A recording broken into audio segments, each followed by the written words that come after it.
YouTubians and sports junkies. It's Rob, host of S.O.B Sports Talk TV, and we back again with some more NFL action. All right, and again, if it's your first time tuning in, like and subscribe. And S.O.B stands for Son of a Bear because I'm the son of a former Chicago Bear. You're so corny. All right, so let's just get right into it. All right? So I really just got to talk about first thing. The biggest shock of the NFL, I think, through 5 weeks is the AFC South. You got the Colts and the Jags both 4-1. Like, are you kidding me? I refused to believe it. No one would have thought that at the beginning of the year this would have happened.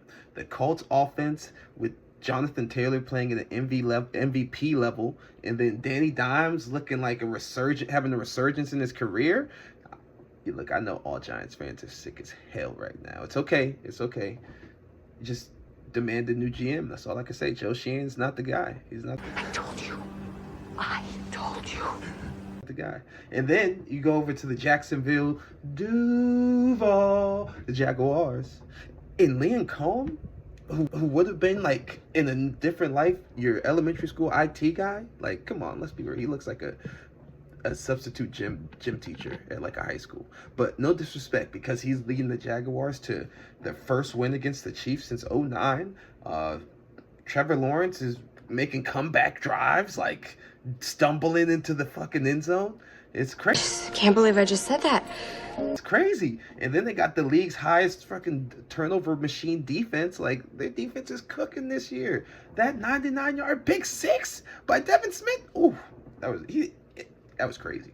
That was crazy. But at the end, by the end of the season, if this is how it's looking, I think that the Colts are gonna just come through and end up being like the. I don't know what to think. This NFL year is so unpredictable. The Chiefs are 2-3, guys. Pat.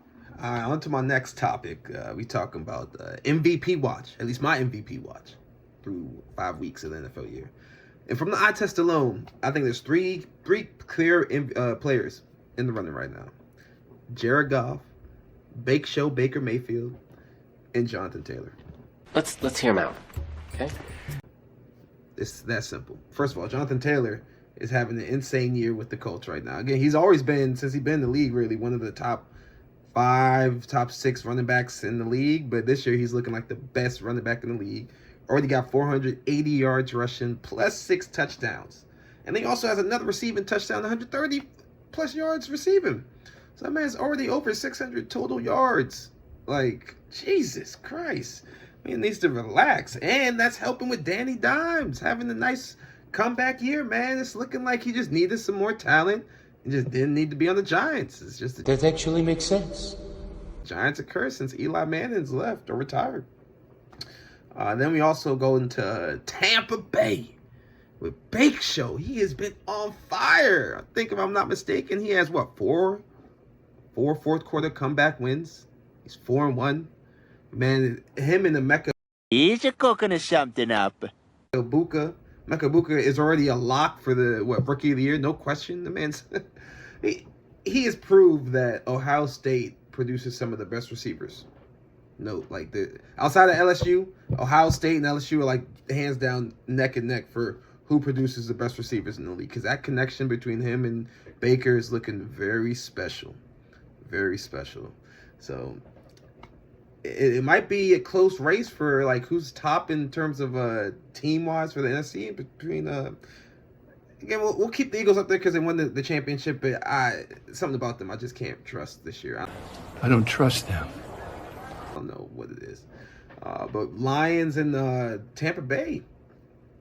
It's the Lions, Jared Goff, and again, I'm a Bears fan saying this.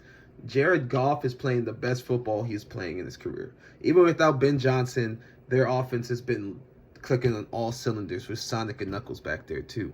The man is completing he has 12 touchdowns to 2 picks and is completing 75% of his passes.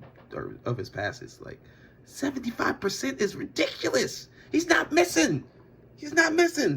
So by the end of the year, if this is up, I would say on stats, if Jared Goff is playing at that level, he's going to have to be MVP. But then again, Jonathan Taylor as a running back, he could finish with over 20 touchdowns and 2,000 total yards of rushing. Like, And that's after Saquon had the year he had last year. He didn't even win MVP. He only won Offensive Player of the Year. So we'll see. We'll see. It's going to be interesting. But one thing I do love about this year so far, the unpredictability. No matter who is playing, you don't know who could win. He's not lying. The Saints almost beat the Bills 2 weeks ago. And then the Bills lose to the Patriots this week. Like, the Chiefs lose. Like, Eagles lose. Like, what's going on? This is definitely the twilight zone we're living in, because I don't know what to say here. It's crazy. It's crazy. But, all right. Now we're going on to Thursday night football. Eagles, Giants, and I'm going to go into some of my picks. All right, proceed with caution. All right, guys. It was a rough week last week, especially on Sunday Night Football and Monday night. Having both the Bills and the Chiefs lose cooked just about everything I had in play. Just about. It was awful. But we back. All right. We gonna lock in for this Thursday night game. Hello. I like money. Warning ahead, this low-key could be a trap game, right? But Proceed with caution. I feel confident enough in the Eagles and Saquon reunion to really go stupid. So we'll see. We'll see. All right. Now, for my first pick, all right, this is probably my safest one I have in play. All right, I have 25 first-half rushing yards for Saquon Barkley. The total points over 33, and then Philly -4 for the spread.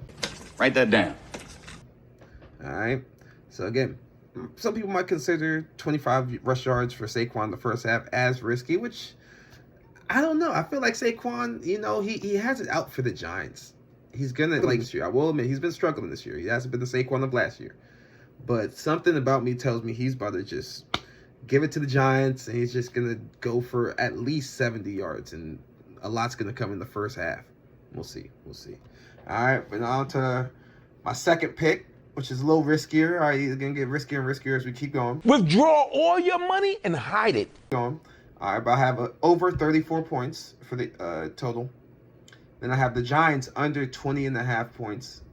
I have Philly over 27.5. And then I also have Philly -13.5 for the spread. So that's just basically me saying it's going to be a blowout. Where Philly's going to score at least 28 and Giants are going to score under 21. All right, so I see. And the Philly's going to win by 2 touchdowns. I think that's going to happen. That's at plus 330 odds. So we'll see. Now, my even riskier play based off the odds, really, is going to be, it's a 5-leg, right? So it is riskier because I got Saquon as an anytime touchdown. I got the Philly spread -2.5. Then I also got total points again over 34. So that's over 34 points. I think it's going to be a rivalry game, probably like a 24-10 type of game. So I could see that happening, 24-10, 27-10 type of thing. And they also have Jalen Hurts throwing for over 200 yards. And I have Jackson Dart throwing for over 125 yards. Now that's probably on the riskier side of everything because he's going up against Philly in his division. It's Jackson Dart. He's starting his 3rd game of the year. It's been a rocky start. It hasn't looked terrible. Hasn't really looked bad, but we'll see how he plays this Thursday night football. All right, but comment below what you guys have in play for your parlays. If you like the picks, you like the video, like, share, subscribe, comment. So appreciate all the support. Go keep on coming out throughout the end of the season, or coming out with more content through the end of the season. All right, y'all stay blessed and stay safe.